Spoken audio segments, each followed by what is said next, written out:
വീട്ടിലെത്തി ചായ കുടിച്ചിരിക്കുമ്പോൾ ആണ് ഗോമതി അന്ന് തന്നെ സഹായിച്ച പെൺകുട്ടിയെ സൂപ്പർ മാർക്കറ്റിൽ വെച്ച് കണ്ട കാര്യം ആദിയോട് പറഞ്ഞത്. അവർ സംസാരിച്ച കാര്യങ്ങളൊക്കെ ഗോമതി ആദിയോട് പറഞ്ഞു. അമ്മ ആ കുട്ടിയുടെ പേര് ചോദിച്ചില്ലേ? ഇല്ല മോനെ, ഞാൻ അവളെ കണ്ട സന്തോഷത്തിൽ പേര് ചോദിക്കാൻ മറന്നു. നല്ല കുട്ടിയാ അത്. ഒരുപാട് കഷ്ടപ്പാടിൽ ജീവിക്കുന്നതാ. ദൈവം ആ മോൾക്ക് നല്ലത് മാത്രമേ വരുത്തൂ. അതും പറഞ്ഞ് ഗോമതി അടുക്കളയിലേക്ക് നടന്നു. എല്ലാം കേട്ടപ്പോൾ ആദിക്ക് ആ കുട്ടിയെ കാണാൻ അതിയായ ആഗ്രഹം തോന്നി.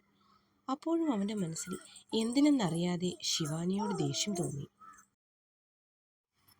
ബാല നൈറ്റ് കഴിക്കാൻ വേണ്ടി ആഹാരം ഉണ്ടാക്കുകയാണ്. ഇന്ന് ജോലിക്ക് പോവാത്തത് കൊണ്ട് നാളെ പോയേ പറ്റൂ. നാളെ ശനിയാഴ്ചയാണ്, മറ്റന്നാൾ പിന്നെ സൺഡേ. സൂപ്പർ മാർക്കറ്റ് അവധിയാണ്. കറികൾ നാളെ കൂടി എടുക്കത്തക്ക വിധം കുറച്ചധികം അവൾ ഉണ്ടാക്കി. ജോലിയെല്ലാം കഴിഞ്ഞിട്ടും സിദ്ധു വന്നില്ല. അവൾ പിന്നെ കുറച്ചു നേരം TV കണ്ടിരുന്നു. 9 മണി കഴിഞ്ഞാണ് സിദ്ധു വീട്ടിലെത്തിയത്. അവൻ വന്നപ്പോൾ ബാല TV കാണുന്നു. അവൻ റൂമിൽ പോയി ഡ്രസ്സൊക്കെ മാറി വന്നപ്പോഴേക്കും ബാല ഫുഡ് ടേബിളിൽ എടുത്ത് വെച്ചിരുന്നു. ഫുഡ് കഴിച്ചു കഴിഞ്ഞ് അടുക്കള ക്ലീൻ ചെയ്യാൻ സിദ്ധുവും അവളോടൊപ്പം കൂടി. ബെഡിൽ വന്ന് കിടന്നപ്പോഴേ ബാല ഉറങ്ങി. തലേ ദിവസം അവനോട് വഴക്ക് കൂടി അവൾ കരഞ്ഞ് കരഞ്ഞ് എപ്പോഴോ ആണ് ഉറങ്ങിയത്. ആ ക്ഷീണം ഉള്ളതുകൊണ്ട് അവൾ പെട്ടെന്ന് ഉറങ്ങിപ്പോയി. എന്നാൽ റൂമിലെ മങ്ങിയ വെളിച്ചത്തിൽ നിഷ്കളങ്കമായി ഉറങ്ങുന്ന ബാലയെ നോക്കി കിടക്കുകയാണ് സിദ്ധു. ശ്രീ, എനിക്ക് നിന്നെ എന്ത് ഇഷ്ടമാണെന്നോ. എല്ലാവരും നിന്നെ ബാല എന്ന് വിളിക്കുമ്പോൾ എനിക്ക് നീ എൻ്റെ ശ്രീയാണ്. അവൻ പതിയെ അവളെ ഉണർത്താതെ അവളോട് പറഞ്ഞു. എനിക്കറിയാം നിനക്കും എന്നെ ഇഷ്ടമാണെന്ന്. പക്ഷെ എൻ്റെ ഈ ഇഷ്ടം ഞാൻ നിന്നോട് ഇപ്പോഴേ തുറന്നു പറയില്ല. അതിനുള്ള സമയമായിട്ടില്ല.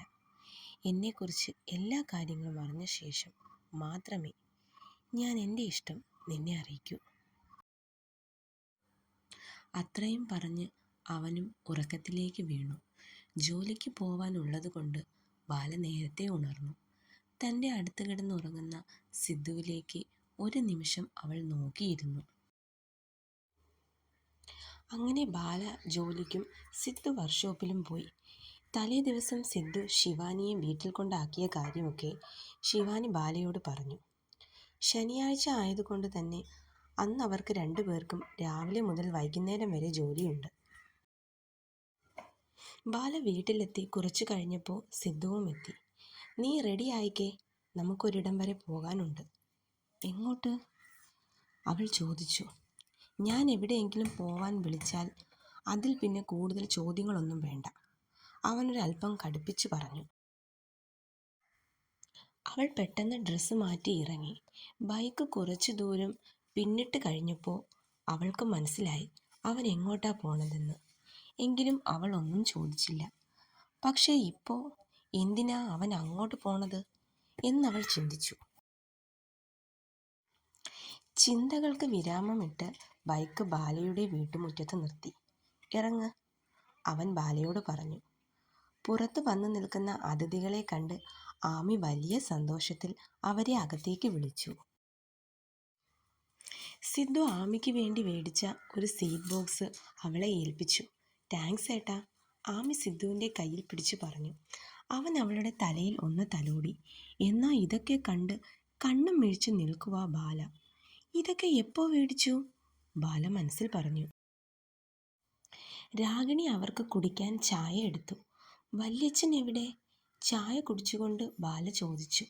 അമ്പലത്തിൽ ഉത്സവമല്ലേ വരുന്നത്, അതുകൊണ്ട് അവിടെ കമ്മിറ്റിയുണ്ട്, അതിന് പോയേക്കുവാ അദ്ദേഹം, വല്യമ്മ പറഞ്ഞു. ബാല ഒന്ന് മൂളി. അഭിറാം ഉത്സവത്തിന് വരില്ലേ? സിദ്ധു ചോദിച്ചു. അഭിയേട്ടൻ നാളെ എത്തും, ആമി പറഞ്ഞു. ആമി എന്താ വീട്ടിലേക്ക് വരാത്തെ? സിദ്ധു ആമിയോട് ചോദിച്ചു. അത് ഏട്ടാ, അത് എന്തോ അവനോട് പറയാൻ മടിക്കുന്നത് പോലെ അവന് തോന്നി. വല്യച്ഛൻ പറഞ്ഞിട്ടുണ്ടാവും എന്നെ കാണാൻ പോവരുതെന്ന്. അല്പം സങ്കടത്തോടെയാണ് ബാല അത് പറഞ്ഞത്. മോള് വിഷമിക്കാതെ, ഞങ്ങൾ വരാം ഒരു ദിവസം അങ്ങോട്ടേക്ക്. മോൻ്റെ വീടൊന്നും ഞങ്ങൾ ആരും കണ്ടിട്ടില്ലല്ലോ, രാഗിണി പറഞ്ഞു. അവനൊന്ന് ചിരിച്ചു. നേരം ഒരുപാടായി, ഞങ്ങൾ ഇറങ്ങുവാ. സിദ്ധു അതും പറഞ്ഞ് പുറത്തേക്ക് നടന്നു. അവൻ്റെ പിന്നിൽ ബാലയും ഉണ്ടായിരുന്നു. പെട്ടെന്നൊരു കാർ ആ വീട്ടിന് മുന്നിൽ വന്നു നിർത്തി. ഏട്ടൻ വന്നല്ലോ, ആമി പറഞ്ഞു. ആമി അബിക്കടുത്തേക്ക് നടന്നു, ഒപ്പം സിദ്ധുവും ബാലയും. ഏട്ടൻ നാളെ വരൂ എന്നല്ലേ പറഞ്ഞത്? അതെന്താ ഇന്ന് വന്നത്? നിനക്കും ഇഷ്ടമായില്ലേ? അബി ആമിയോട് ചോദിച്ചു.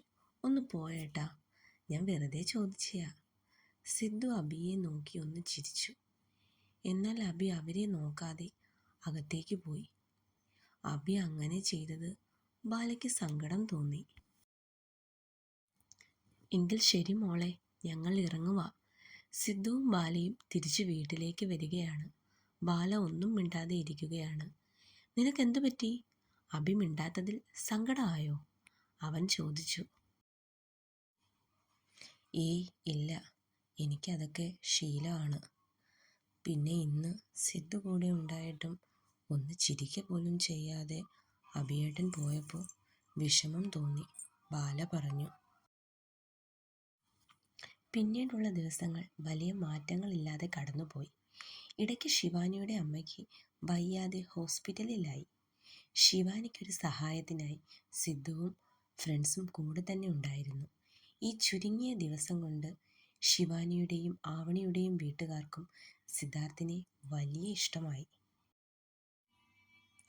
ദിവസങ്ങൾ കടന്നു പോകവേ ബാലയിൽ ചില മാറ്റം.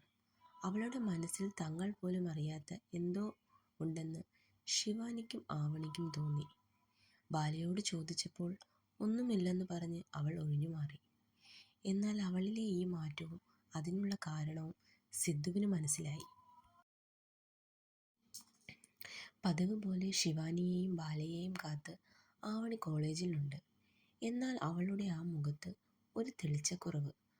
അത് മറ്റുള്ള രണ്ടുപേരും ശ്രദ്ധിക്കുകയും ചെയ്തു.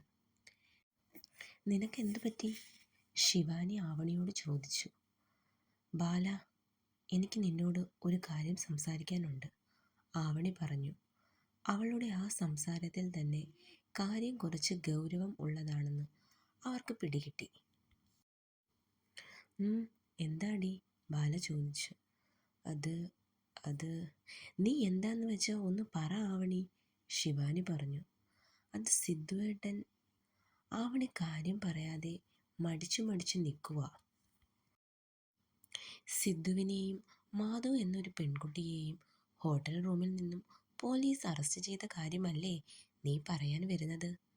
യാതൊരു മുഖവരയും ഇല്ലാതെ താൻ പറയാൻ വന്ന കാര്യം ബാല പറഞ്ഞതിൽ ആവണി അമ്പരപ്പെട്ടു.